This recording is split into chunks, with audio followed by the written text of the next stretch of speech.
ماہ شعبان کے روزوں کا ثواب اللہ کے حبیب کی بارگاہ مقدس سے ارشاد فرماتے ہیں کہ جو شخص ماہ شعبان کے 9 روزے مکمل کرے گا تو سوال و جواب کے وقت منکر اور نکیر اس پہ مہربان ہو جائیں گے۔ میں تو یہ کہتا ہوں کہ عمل کیجئے کہ عمل سے زندگی بنتی ہے،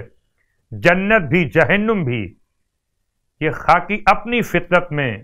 نہ نوری ہے نہ ناری ہے، یا یوں کہہ لیجئے کہ قبر منکر پر منکر نکیر آتے ہیں اور قبر مومن پہ والد شبیر آتے ہیں۔ نہ کرو سوال مجھ سے مرقد کا، ہٹو ہٹو کہ جناب امیر آتے ہیں۔ تو ماہ شعبان کے 9 روزے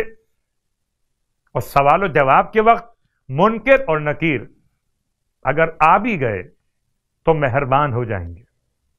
نماز کا بیان، آج کی رات کی نماز یعنی کہ 9ویں شب ماہ شعبان کی نماز، ارشاد فرماتے ہیں اللہ کے حبیب صلی اللہ علیہ وآلہ وسلم کہ اگر کوئی شخص ماہ شعبان کی 9ویں رات میں 4 رکعت نماز بجا لائے، ہر رکعت میں الحمد کے بعد 10 مرتبہ سورہ اذا جاء نصر اللہ کی تلاوت کرے تو خداوند عالم حتماً اس کے جسم پر آتش جہنم کو حرام کر دیتا ہے، اور خداوند عالم ہر ایک آیت کے بدلے اسے 12 شہیدوں کا شہدائے بدر میں سے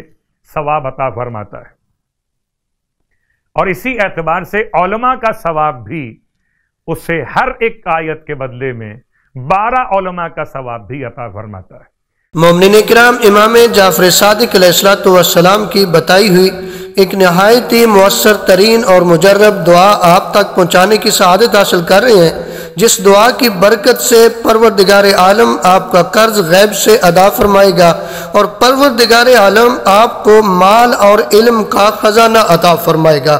امام جعفر صادق علیہ السلام فرماتے ہیں کہ جو بھی یہ دعائے استغفار ہر روز 100 مرتبہ پڑھے گا تو اس کا قرض غیب سے ادا ہوگا اور اللہ اسے مال اور علم کا خزانہ عطا فرمائے گا۔ وہ دعا یہ ہے جو آپ دیکھ رہے ہیں، بسم اللہ الرحمن الرحیم، استغفر اللہ الذی لا الہ الا هو الرحمن الرحیم الحی القیوم بدیع السماوات والارض من جمیع ظلمی و جرمی و اسرافی علی نفسی و اتوب الی۔ یہ دعا اگر آپ ہر روز 100 مرتبہ یعنی ایک تسبیح اس دعا کی پڑھا کریں، جس دعا کا نام ہے دعائے استغفار، اگر ہر روز اسے 100 مرتبہ پڑھا کریں تو آپ کا قرض غیب سے ادا ہوگا اور پروردگار عالم آپ کو مال اور علم کا خزانہ عطا فرمائے گا۔ یہ فرمان ہے امام جعفر صادق علیہ السلام کا۔